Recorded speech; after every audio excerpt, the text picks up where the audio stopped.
제3장 가능성을 못해요. 불가능한 일이 이 같은 말로 간단히 당신의 잠재력을 부정하지 마십시오. 인간은 한 사람 한 사람이 자신도 알지 못하는 무한한 가능성을 지니고 있습니다. 인생에는 수많은 기회가 있습니다. 기회에는 항상 위험이 따릅니다. 위험을 무릅쓰고 기회를 잡으려는 사람만이 성공을 향한 도전권을 얻을 수 있습니다. 위기와 기회는 세상 도처에 널려있다. 기회가 많지 않다고 한탄하는 사람이 있을 수 있습니다. 그러나 지금까지 한 번도 기회가 없었다고 생각하는 사람은 많지 않을 것입니다. 기회가 많지 않다고 여기는 사람은 기회를 기회로 인식하지 못했기 때문입니다. 기회는 이 세상 도처에 널려 있습니다. 기회는 보통 위험을 수반합니다. 위기와 기회는 동전의 앞뒷면과 같아서 기회가 많으면 그만큼 위험도 많습니다. 기회는 위기의 가면을 쓰고 나타나므로 위험을 무릅쓰고까지 그 위기를 해결하려는 사람은 별로 없으며 도전하려는 경쟁자 또한 적습니다. 역으로 말하면 이때야말로 찬스입니다. 중요한 것은 위기에 도전하는 용기를 가지고 있는가 하는 것입니다. 사람들은 좋은 기회를 얻으면 대부분 비슷하게 행동한다. 그러나 위기에 처하면 자신의 인간성을 드러내는 행동을 하게 됩니다. 위기 시 그 사람이 어떻게 행동하느냐는 다른 사람들의 주목의 대상이 됩니다. 별로 어렵지 않은 위기에 빠져도 금세 의욕을 잃는 사람도 많습니다. 역경에 약할지 어떨지, 자포자기에 쉽게 빠질지 어떨지 한눈에 알 수 있습니다. 모든 가능성에 대해 순수하게 마음을 여는 생활 사고방식이 중요하다. 인간은 대단한 잠재력을 가진 존재입니다. 옛날부터 달을 쳐다보고 달에 가고 싶다고 원했던 사람은 많이 있었겠죠. 그리고 언젠가 꼭 달에 갈 수 있으리라고 생각한 사람이 있었으므로 그 꿈이 실현된 것입니다. 달 착륙에 성공한 요인은 못해요, 불가능해요 라는 다수의 견해 중에서도 이론상 가능하다, 연구해볼 가치가 있다, 해보자라는 긍정적인 의견을 믿어왔다는 것입니다. 가능성을 부정하지 않고 한 걸음 한 걸음 달에 가까워진 것이죠. 멀지 않아 하루 만에 달 여행이 가능해질 것입니다. 작은 가능성도 부정하지 않고 노력할 때 어려운 과제도 해결할 수 있습니다. 할 수 없다, 할 수 있다면 좋겠다, 가능할지 모르겠다, 가능할 것 같다, 분명히 할 수 있다, 이제 다 했다. 이 6단계의 사고방식은 잠재 능력과 가능성을 개발하는 데 많은 도움을 줍니다. 모든 가능성에 대해 순수하게 마음을 여는 생활, 사고방식이 귀중한 것입니다. 모든 사람은 자기 안에 천재성을 가지고 있습니다. 천재도 제때와 장소, 그리고 사람을 만나지 못하면 천재성을 꽃피울 수 없습니다. 물을 주고 버팀목을 대주고 길러주는 사람이 있어야 천재도 활짝 필 수 있는 것입니다. 인간은 모두 개성이 있다. 보통 천재로 불리는 사람의 이면에는 그의 재능을 발휘할 수 있었던 기회와 장소, 그리고 그런 인연을 만들어준 사람이 있습니다. 첫째, 노력이 부족하다는 점. 둘째, 본인에게 각성이 없었다는 점. 셋째, 천재성을 기화시켜줄 사람을 만나지 못했다는 점입니다. 인간은 모두 개성이 있습니다. 당신은 당신만의 특성, 나는 나만의 특성을 가지고 있습니다. 재능 혹은 개성이라고 부를 수 있는 이 특성은 좋은 환경 하에서 최고로 발휘됩니다. 적성은 자신의 개성을 죽이지 않고 살리는 것이므로 자기에게 알맞은 일은 아무리 힘이 들어도 재미있습니다. 시간이 가도 모를 뿐만 아니라 피곤하지도 않습니다. 창의적인 연구도 저절로 나오게 되며 하루하루 발전하는 자신을 발견하게 됩니다. 그것은 무엇보다도 그 일이 자기한테 맡기기 때문에 자신의 적성에 맞는 일을 빨리 찾는 사람이 자기의 잠재적인 가능성을 최대한 발휘할 수 있는 것은 당연한 일입니다. 사람은 기회를 도약대로 발견하는 존재입니다. 세상은 한 가지로 정형화되어 있지 않습니다. 세상은 이론대로만 되는 것이 아니다. 세상의 이치를 수식으로 표현하면 이와 같습니다. 1 더하기 1은 2. 이는 보통 사람들이 대답하는 상식입니다. 그러나 세상에는 1 더하기 1이 3이라는 대답도 있습니다.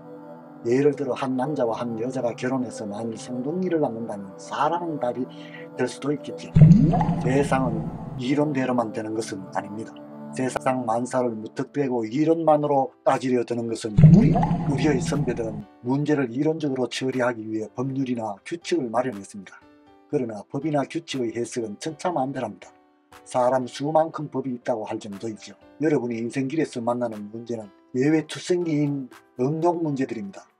답하기 어려운 문제뿐이고 그 중에도 해답이 없는 문제도 있습니다. 이런 문제의 해답을 찾는 일, 그것이 바로 인생입니다. 세상을 획일적으로 생각해서는 안 됩니다. 최고를 지향하는 것은 중요합니다. 그러나 주위 상황이 바뀌어버리는 경우 최고가 항상 최고일 수는 없습니다. 마차를 모두 구입했더니 철도시대가 되었습니다. 인기 산업에 취직했다 했더니 10년이 지난 뒤 그 직장은 구조적으로 불황 산업이 되고 말았습니다. 이같이 웃지 못할 일들이 들리고 있는 인생은 용기와 계산을 요구하므로 철저히 준비해서 시작한다. 실수하고 싶지 않다. 창피당하고 싶지 않다. 이런 식으로 말하며 아무것도 하지 않으려는 사람이 있습니다. 철저히 준비해서 시작한다. 이런 식으로 준비에만 시간을 쓰는 사람도 있습니다. 이 같은 태도는 어느 쪽이나 도전하려 하지 않는 사람들의 특징입니다. 우리는 얼마나 큰 가능성을 가지고 있는지 아무도 모릅니다. 따라서 일단 한번 해봐야 합니다. 복권을 사지 않고도 당첨될 리는 없습니다. 경쟁에 응모하지 않고 당선할 일도 없습니다. 자기 인생의 극본가, 연출가는 자신뿐인 셈이죠. 남이 나의 인생 각본을 써주지는 않습니다. 성공한 사람은 좋은 소질, 기회, 장소, 그리고 도와주는 사람을 갖고 있습니다. 하지만 최소한 그들은 내가 하겠습니다 라고 손을 올린 사람이라는 공통점을 지닙니다. 겁이 많고 대책이 없으면 말할 필요도 없고 우유부단하면 한 우물을 파지 못하고 이것저것 기웃거리는 사람들은 승부에서 이길 수가 없습니다. 인생은 용기가 계산을 요구합니다. 실패를 두려워하지 마십시오. 이럴 것은 아무것도 없습니다. 인생이라는 큰 승부에서 한 번은 모험을 걸어야 합니다. 머리로 아무리 생각해도 답을 얻을 수 없는 문제가 있습니다. 그것은 머리로 생각하려 하는 것이 무리입니다. 육체의 힘이 다 빠져 무심한 상태에 이르렀을 때 이제까지 보이지 않았던 것이 파노라마처럼 눈앞에 전개되듯이 들리지 않는 소리를 들으려 해야 합니다. 직관력을 훈련시킨다. 보이지 않는 것을 본다. 이것은 본질을 파악하는 데서부터 시작합니다. 마음의 눈으로 보아야 직관력이 작용한다.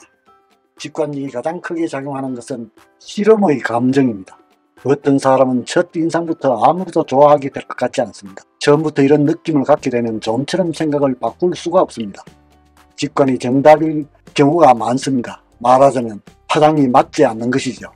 직관은 자체 자료에 의거해 컴퓨터보다 빠른 속도로 순식간에 나름대로의 해석을 제시합니다.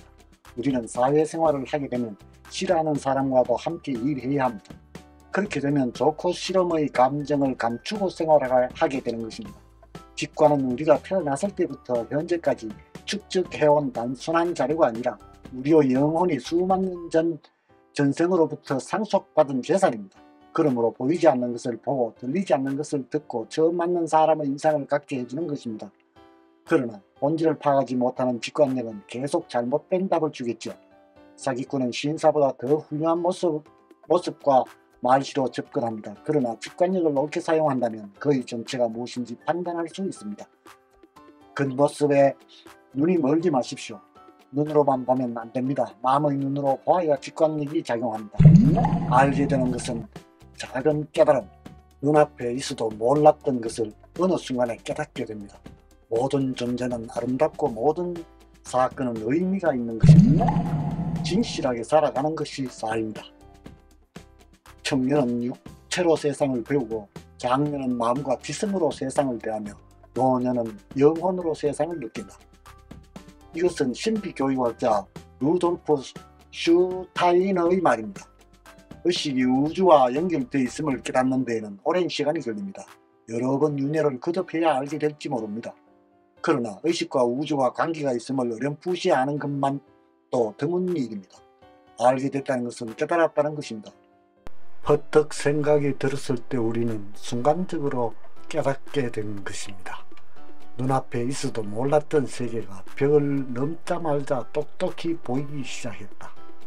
이것이 깨달음의 세계입니다. 들어가지 않으면 모르는 것입니다. 병은 건강의 귀중함을 알리기 위하여 신이 우리의 의식에게 전하는 메시지입니다. 고난은 영혼이 얼마나 강한 것인지 우리에게 인식시키기 위한 선물입니다. 삶은 그냥 살아가는 것을 의미하지 않습니다. 진실하게 살아가는 것을 삶이라고 합니다.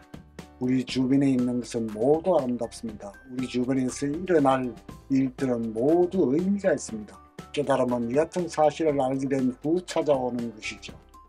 돈도 사람도 정보도 진심으로 그것을 귀중하게 생각하는 사람에게 모입니다.